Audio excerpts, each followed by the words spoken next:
Good morning, everyone. Welcome back to our online class again.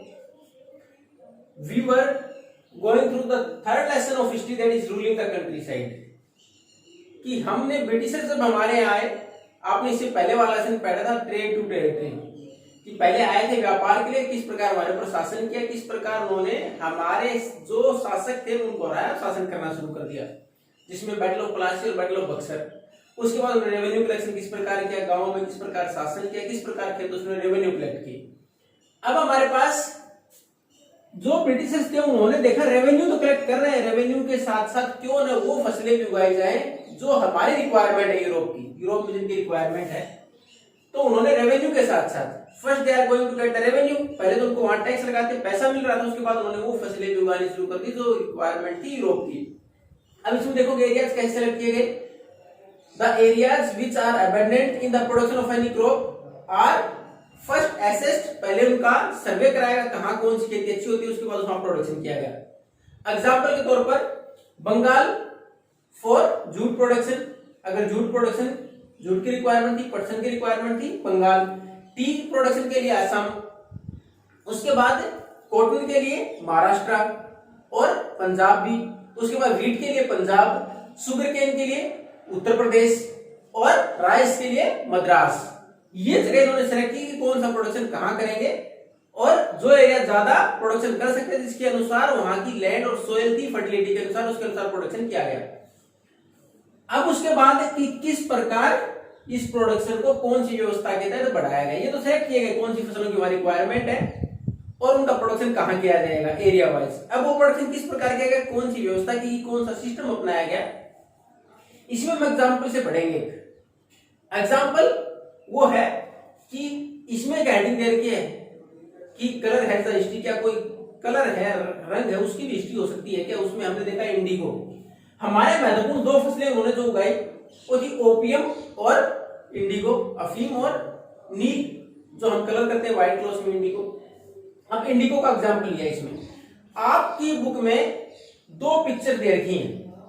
First एक Kalamkari, production of cotton textile which was made in Andhra Pradesh, पहला दे रखा हमारे आंध्र प्रदेश के अंदर जो कपड़ा डेवलप किया गया था कॉटन का, उसमें कुछ डिजाइन बना रखे हैं जिसको कलमकारी डिजाइन है। दूसरा हमारे पास फ्लोरल, जिसमें फूल का एक डिजाइन बना के उसमें पूरे में कलर कर रखा है, किसके द्वारा, विलियम मॉरिस के द्वारा, वो ब्रिटेन में डेवलप किया गया।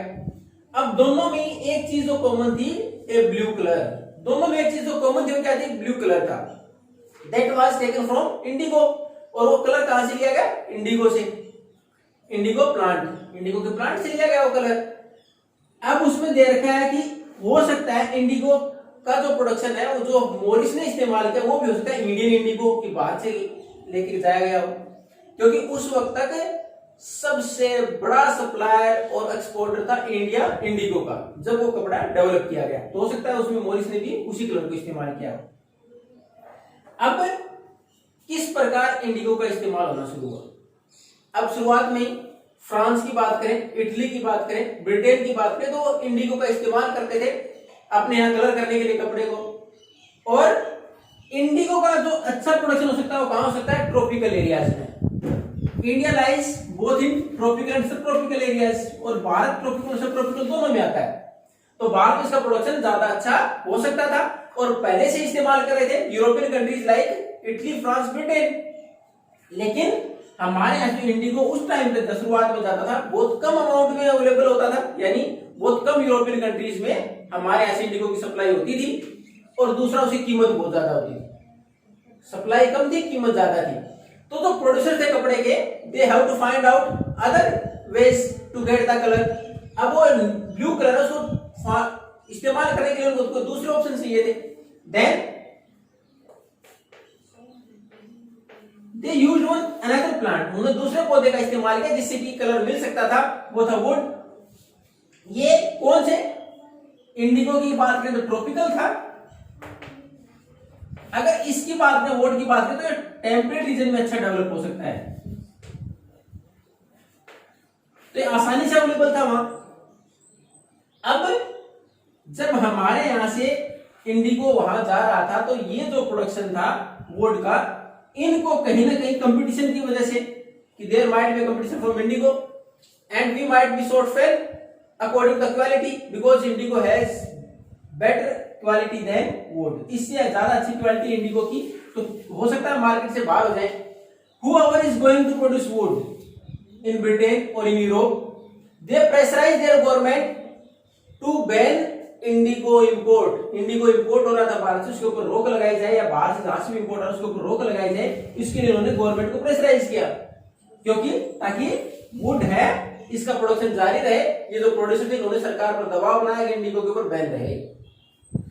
लेकिन जो प्रोड्यूसर, जो टेक्सटाइल प्रोड्यूसर थे, जो कपड़ा बनाने वाले थे, who are going to colour the clothes, जो डाई का इस्तेमाल करते कलर करने के लिए, वो किसको प्रेफरेंस देते? इंडिगो को. क्यों प्रेफरेंस देते? Because a rich blue colour was there from indigo. Indigo से हम बहुत ज्यादा अच्छा गहरा ब्लू कलर ले सकते थे, लेकिन वुड का था डल एंड येलोइश और पेल, हल्का, बिल्कुल हल्का रंग होता था, ज्यादा अच्छा कलर इससे नहीं आता था. इसलिए उन्होंने प्रेफरेंस दी किसको? कि इंडिगो को प्रेफरेंस देते थे, जो भी who are going to dye the clothes, जो कलर करते थे कपड़ों को.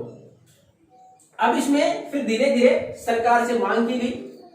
द क्लॉथ प्रोड्यूसर्स और the textile producers pressurise the government to lift the ban on import of indigo. उन्होंने फिर वापस प्रोड्यूसर्स ने मांग की थी, वुड के प्रोड्यूसर्स ने, कि रोक लगाई जाए, और जो टेक्सटाइल प्रोड्यूसर उन्होंने वापस दबाव बनाया सरकार के ऊपर कि जो बैन किया गया इंपोर्ट ऑफ इंडिगो उसको रोका जाए, उसको हटा लिया जाए बैन को. अब उसके परिणाम स्वरूप उसको हटा लिया गया. अब वुड का प्रोडक्शन था specially the countries northern Italy, southern France, Germany, Britain में होता था. अब वापिस जब जैसे ही लिफ्ट किया गया बैन, तो इंडिगो का प्रोडक्शन स्टार्ट कहां हो गया? Saint Domingo. और ये किसके थी? ये किसके अधीन थी? फ्रांस. ये फ्रांस की एक कॉलोनी थी. उसके बाद ब्राजील, ये पुर्तगाल की कॉलोनी थी. जमैका, ये ब्रिटेन की कॉलोनी थी. यानी जिन्होंने इनको कॉलोनी बनाया था उन्होंने इनके ऊपर प्रोडक्शन स्टार्ट कर दिया. वेनेजुएला, नॉर्थ अमेरिका, कुछ कंट्रीज में भी इंडिगो का प्रोडक्शन बढ़ाया गया. लेकिन जैसे ही इंडस्ट्रियलाइजेशन हुआ, when the industrialization is there in England, जैसे ही इंडस्ट्रियलाइजेशन औद्योगिकरण हो गया इंग्लैंड के अंदर, the demand rose, मांग बढ़ी, प्रोडक्शन बढ़ गया था कपड़े का, तो उसकी कलर की मांग भी बढ़ी. और दूसरी तरफ 1783 से 89 के बीच में the production of Indigo became half. जो प्रोडक्शन ये बाकी कंट्रीज कर रहे थे, सेंट डोमिंगो में, ब्राजील में, जमैका में, ये प्रोडक्शन आधा हो गया.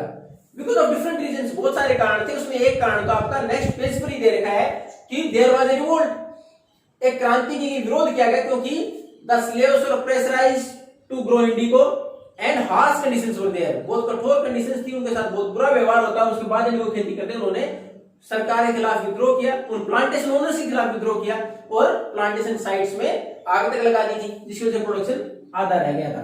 There are lots of reasons, but one reason is given in your book. अब जब प्रोडक्शन आधा रह गया, डिमांड प्रोडक्शन इंडिगो का आधा, और कपड़े का प्रोडक्शन बढ़ता जा रहा था इंडस्ट्रियलाइजेशन की वजह से, तो डिमांड और बढ़ी इंडिगो की. अब ये यूरोपियन कंट्रीज थे, from where they are going to fulfil the demand. अब डिमांड पूरी कहां से होगी? तो दे टर्न टू इंडिया. अब उन्होंने किसकी तरफ फोकस किया? इंडिया की तरफ, की we are going to increase the demand from India, की हम इंडिया से इस मांग को पूरा करेंगे. अब फिर हमारे पास बंगाल के अंदर इंडिगो का जो प्रोडक्शन था उसको बढ़ाया गया, और इंडिगो का प्रोडक्शन बढ़ा के, जो कि हमारे पास 1788 तक केवल 30% indigo we are going to supply in the world market. जो हम केवल 30% वर्ल्ड मार्केट में सप्लाई कर रहे थे 1788 में, वो 1810 तक, यानी लगभग 20-22 साल के अंदर ही कितना 95% तक पहुंच गया. यानी 95% export of indigo to the whole world is from India only.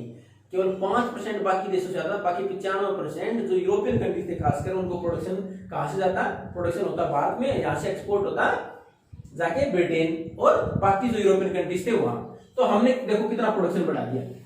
Specially the Bengal and the Bengal includes Orissa as well as Bihar, because at that time Bengal was a presidency, एक बड़ा क्षेत्र था.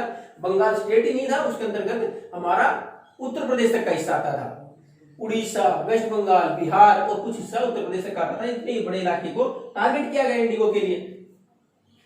अब उसमें इतना प्रॉफिट था, जो कॉमर्शियल एजेंट थे, जो व्यापारिक में एजेंट का काम करते थे व्यापार में, उसके साथ साथ ऑफिसर जो अधिकारी कंपनी ने नियुक्त कर रखे थे ब्रिटिश कंपनी ने, उन्होंने भी क्या किया? अपनी नौकरियां छोड़ दी और इंडिगो प्लांटेशन को अपनाना शुरू कर दिया बिकॉज ऑफ प्रॉफिट, क्योंकि पैसा इसमें प्रॉफिट बहुत ज्यादा था। दूसरा, अगर किसी के पास पैसा नहीं था, they are going to take the loan from banks as well as from the company, company उनको लोन लेती, कंपनी से वो लोन ले लेते और बैंक से लोन लेके तब उन्होंने प्लांटेशन का काम शुरू किया। तो ये तो था हमारा प्रोडक्शन किस प्रकार उन्होंने आगे बढ़ाने का प्रयास किया। उसके बाद इसमें दो व्यवस्थाएं अपनाई गई। Two types of system were adopted to increase the production of indigo. इसमें टू टाइप्स ऑफ सिस्टम में कौन सा था, कौन कौन से दो प्रकार थे इंडिगो प्रोडक्शन को बढ़ाने के लिए?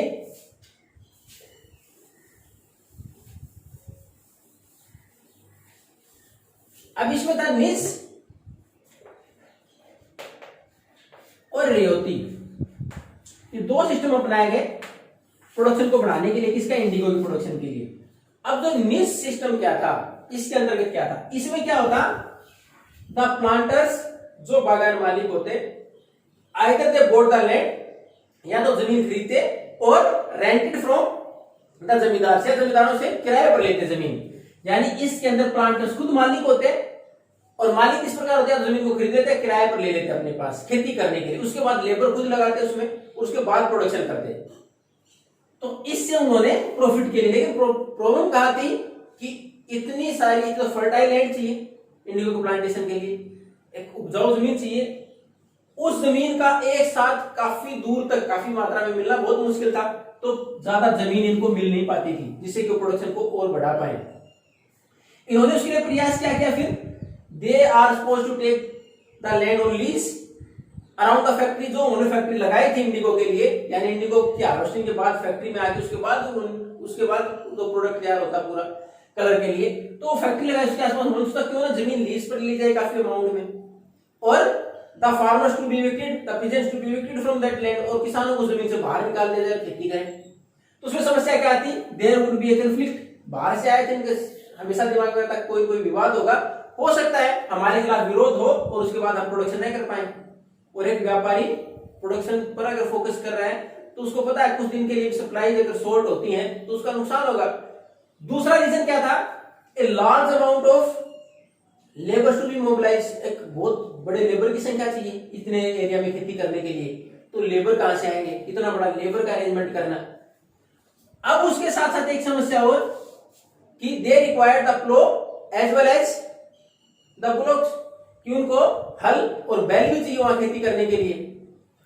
अब सबसे बड़ी समस्या इसलिए आई क्योंकि the rice as well as the indigo are the crops of very same season. एक ही सीजन की फसलें, खरीफ की, ज्यादा खरीफ में प्रोडक्शन होता है।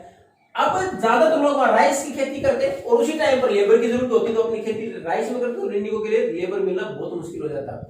दूसरा, ये जो प्लो, हल और बैल की अगर बात करें तो उसमें दे रखा 1 bigha. It is the measurement of land. ये बीघा जो है, मेजरमेंट है लैंड का, और आप उस बुक में जो मेंशन करा उस टाइम पर इसका मेजरमेंट कितना होता था? जो 1 एकड़ है उसका तीसरा हिस्सा, यानी 1 एकड़ में 3 बीघा। अब आप क्या यहाँ की बात करें सिक्कर या लक्ष्मणगढ़ की, तो यहाँ क्या होता है? 1 एकड़ इज इक्वल टू 4। हमारे 4 बीघा होते हैं, बहुत सारी जगह इसमें 5 भी होते हैं। और अगर आप अपने ही राजस्थान की बात करें तो अगर आप सरदार शहर, चूरू डिस्ट्रिक्ट में सरदार शहर चले जाएं तो वहां 1.5 में भी 1 एकड़ हो जाती है। 1.5 बीघा इज इक्वल टू 1 एकड़। तो ये बीघा है, ये मेजरमेंट है लैंड का, ये हर जगह अलग अलग है। और उस टाइम पर कितना था? 1 एकड़ इज इक्वल टू 3 बीघा। तो वहां ब्रिटिश टाइम में बंगाल की बात करें तो 1 एकड़ इज इक्वल टू 3 बीघा, तो 3 बीघा होता है। तो 1 बीघा के अंदर कितने उस टाइम पर देखा? कम से कम 2 प्लोज टू बी रिक्वायर्ड, 2 हल चाहिए।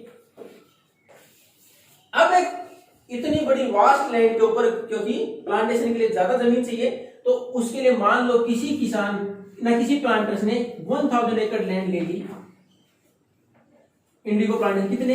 अब 2000 हल चाहिए। कहां से मैंने इतने सारे खरीदना, इतना इन्वेस्टमेंट करना, और उसके बाद अगर उसमें कोई ब्रेक डाउन या टूट जाए, फूट जाए, उसका मेंटेनेंस का काम करना तो एक्सपेंसिव था ये, तो ये भी इतना आसान नहीं था। और अगर इतना खर्चा लगाएंगे तो प्रॉफिट कम हो जाएगा। दूसरा, लेबर नहीं मिलता क्योंकि वही सीजन राइस का होता और राइस के अंदर बिजी सीजन होता, तो इस प्रकार से सारा मैनेज नहीं हो पाता था।